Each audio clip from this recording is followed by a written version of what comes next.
I'm really still, concerned that, this.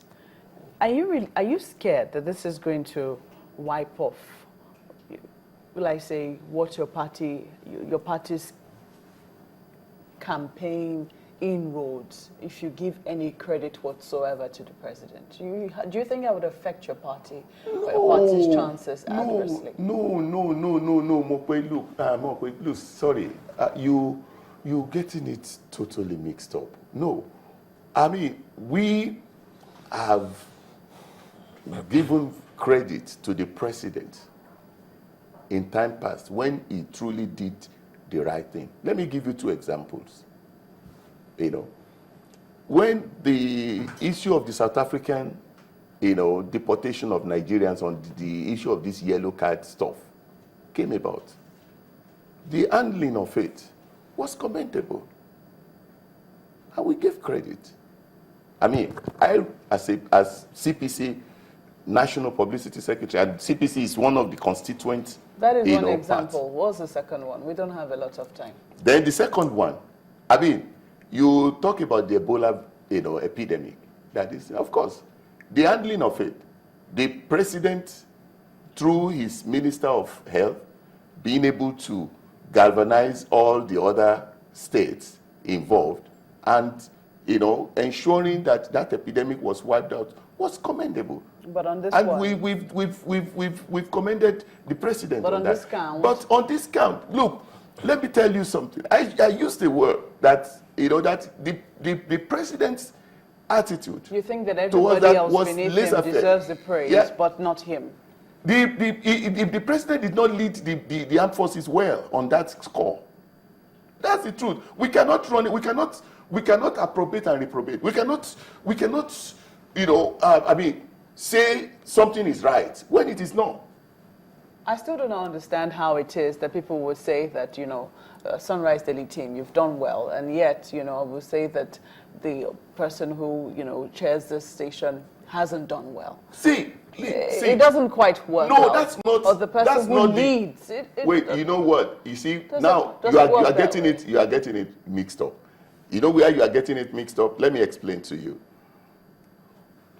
How did it come that the military had to ask for a 6-week window? How did it happen? Because, see, the president was busy campaigning for a re-election, for a renewal of his mandate. And there were cases of insecurity lapses hanging within the polity. The over 200 Chibok girls are still in captivity.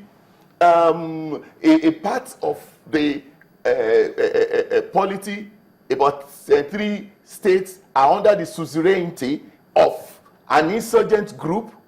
But so the president, who had been laissez-faire, who had been, aloof for a while, suddenly realized that, look, this is going to hurt my political, desire.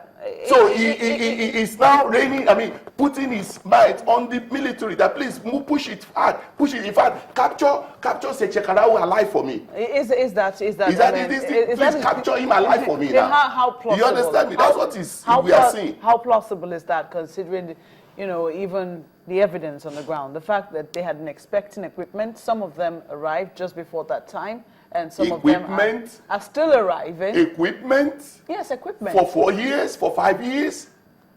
When we now learned that, Pastor Rishejafor's jet, was spreading now $5.3 million to South Africa. Do you think these equipment were gotten off the shelf? To buy equipment.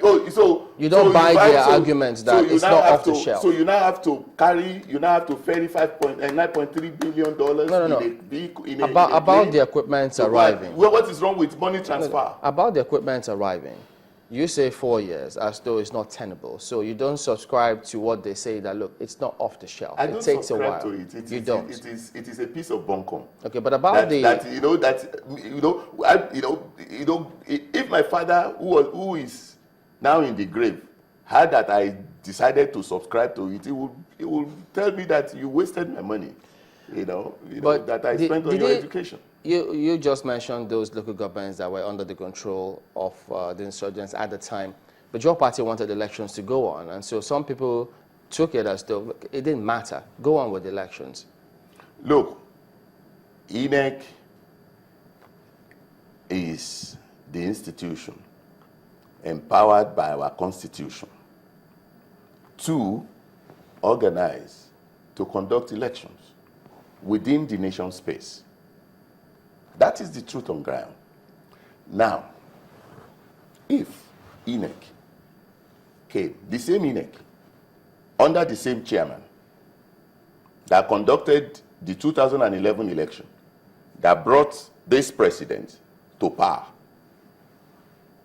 the same INEC, at that time, when the INEC said it was ready, they accepted that, yes, INEC, you are ready.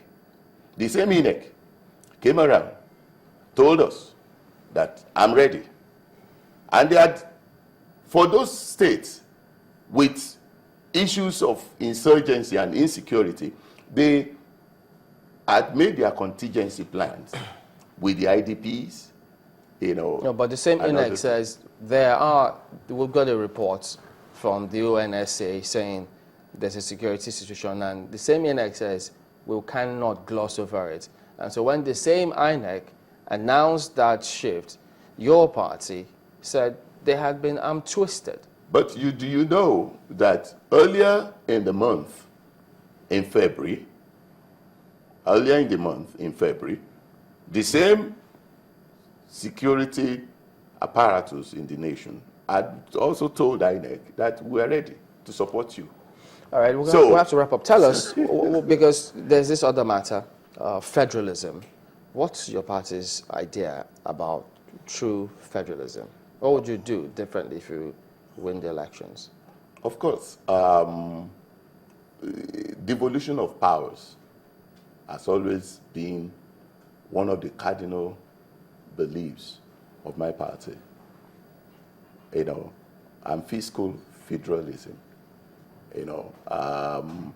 We believe that this nation, must leave its name in word and in truth. Everything about it. We must show clearly that indeed we want to, be. Does that mean you'll allow federating units control their resources? Absolutely. To what extent? Yes. How did it happen in those days?